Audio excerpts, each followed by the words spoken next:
سب کے طوطے اڑ جائیں گے، اب کیا کریں؟ تو آج وقت ہے قیامت کے دن اپنے جواب کی تیاری کا،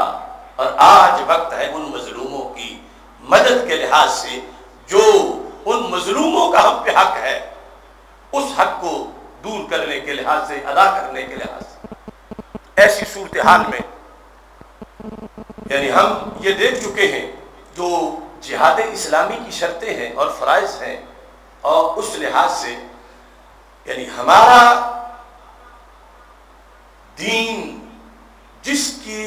حکم پر ہماری آرمی تشکیل دی گئی، وہ فوج جس کا ماٹو جہاد فی سبیل اللہ ہے، جس کی پیشہ ورانہ صلاحیتیں ہی بے مثال نہیں، جذبہ ایمان بھی بے مثال ہے، تو ہر بندے پر آگے جو فرض عائد ہوتا ہے اس کی صلاحیتوں کے لحاظ سے اور اس کی اوقات کے لحاظ سے، تو فوج اور سب سے پہلے خطاب ہے حکومت کو کہ وہ فوج کو اجازت دے اور فوج ان کی بات مانے، اور پھر سارے لوگ ساتھ دیں اس فوج کا، اپنی طرف سے آفر کریں کہ ہم جو جتنا کھاتے پیتے ہیں اس میں سے ہم اپنا پیٹ کاٹ کے بھی میدان جنگ کے لیے حصہ بھیجیں گے، اگر جوانوں کی ضرورت ہوگی تو ہم پہنچیں گے۔ یعنی اس طرح وہ جو قیامت کے دن کا جواب ہے اس کے لحاظ سے تیاری کا یہ طریقہ ہے۔ اگر علیحدہ علیحدہ کوئی چل پڑتا ہے بارڈر کی طرف تو اسلام خودکشی کی اجازت نہیں دیتا، اور وہ مراحل کہ جن کا نتیجہ خودکشی ہو اس کی بھی اجازت نہیں دیتا۔ حضرت عمر رضی اللہ تعالیٰ عنہ سے جب بحری جنگ کے لیے کہا گیا تھا، قبرص کی فتح کے لیے، کہ بہت فوائد ہوں گے اور اسلام پھیلے گا اور مال بھی آ جائے گا، صرف یہ کہ سمندر سے ہو کے گزرنا ہے، آپ نے فرمایا پہلے سمندر کا سروے کرو۔ سروے کرنے کے بعد پتہ چلا کہ سمندر کی صورتحال یہ ہے کہ اگر اس میں سناٹا چھایا ہو، لہریں طغیانی پہ نہ ہو تو پھر بھی بڑا خطرناک ہے، اور جب لہریں طغیانی پہ ہوں تو پھر بھی بڑی بڑی کشتیاں الٹ جاتی ہیں، پھر بھی بڑا خطرناک ہے۔ یعنی جب لہریں ہوں وہ تو ہے ہی، لیکن جب سناٹا چھایا ہوا ہو تو اس قدر بندے کے ذہن پہ روک پڑتا ہے اس خاموشی کا کہ خطرہ ہے کہ انسان پاگل نہ ہو جائے۔ تو سیر اعلام نبلاء میں لکھا ہے کہ حضرت عمر رضی اللہ تعالیٰ عنہ نے جواب دیا کہ ایسی صورت میں اپنی فوج نہیں بھیجوں گا، میرے نزدیک ایک فوجی پوری دنیا کے خزانوں سے زیادہ قیمتی ہے۔ یعنی جہاد اور جہاد کے ساتھ جو جن طریقوں کو دیکھنا ہے وہ ساری صورتحال،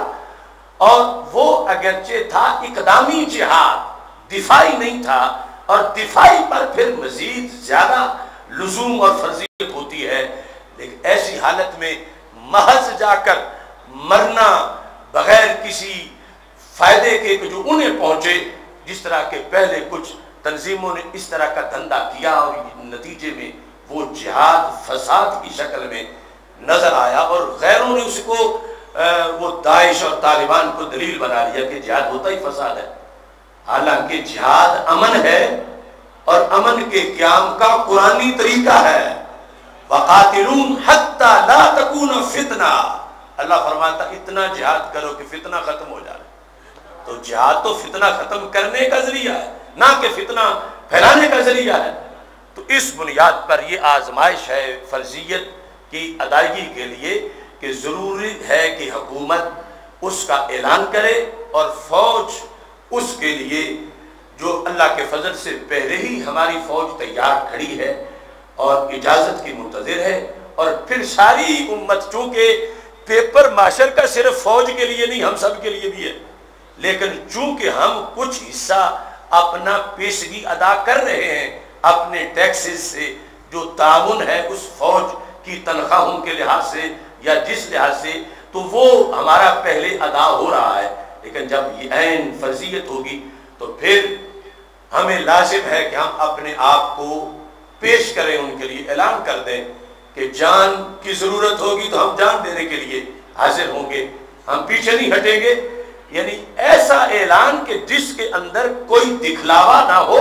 اور اگر ضرورت پڑے تو واقعی ہی سارے پہنچ جائیں، تو پھر اس پر قیامت کے دن عین جہاد فی سبیل اللہ کا ثواب مل جائے گا۔ اور اگر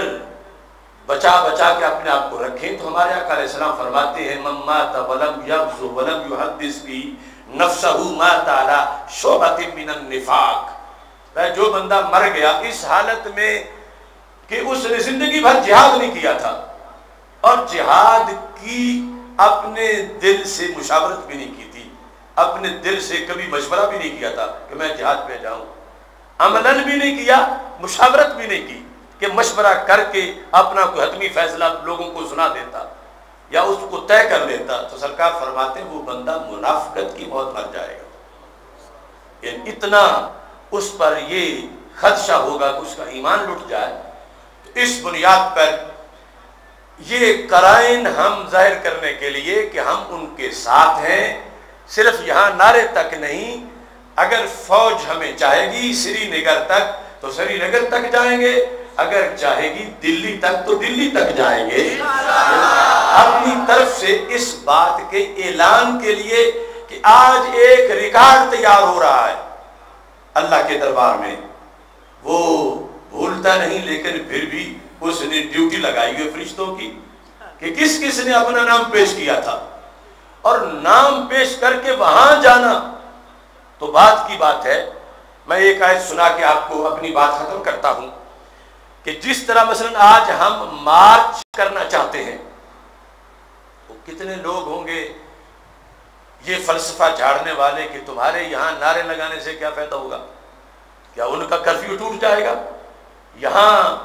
تم مرد آباد کہو گے بھارت کو تو اس سے کا کیا